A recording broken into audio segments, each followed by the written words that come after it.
Hi science friends, my name is Scientist Belle and today we are doing at-home safe elephant toothpaste. So you're going to need a few things for this. You're going to want a tray or something to hold this reaction, or just putting a paper bag over your table works too. You're going to want a bottle, some dish soap. I have palm olive, but any dish soap works. 3% hydrogen peroxide.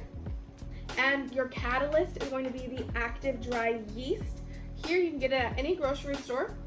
You are going to want to mix and dissolve it into about 2 to 3 tablespoons of warm water, which I have already done here. And you'll also want some food coloring if you want to make your experiment a little pretty. Let's get started. So we're going to start by putting our hydrogen peroxide into the bottle. You'll want to fill it about 1/4 of the way.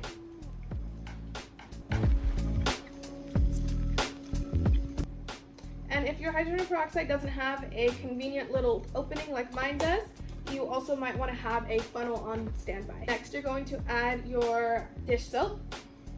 And just a few squirts will work, but you know you can never have too many bubbles. Now is the point where you are going to want to add your food coloring. My dish soap is already blue, so I'm gonna add a little bit of yellow and some more blue to see if I can get a pretty green color. Okay, and lastly we have our catalyst here. So you wanna make sure your tray is clean and empty.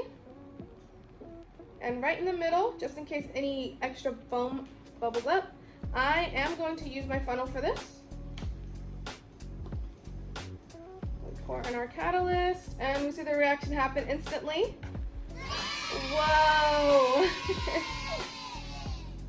That is some foam big enough for an elephant's mouth. So you see the foam is covering the tray. That is the reaction is being captured in the bubbles from the soap.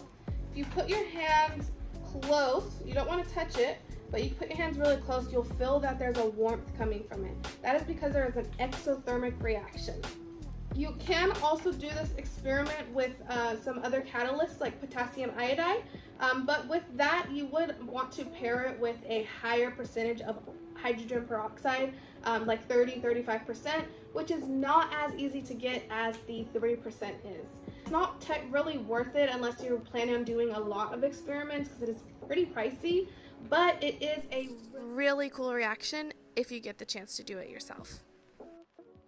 Well, that's it for me today. Thank you so much for watching and make sure to subscribe for more cool science content from Science Alliance.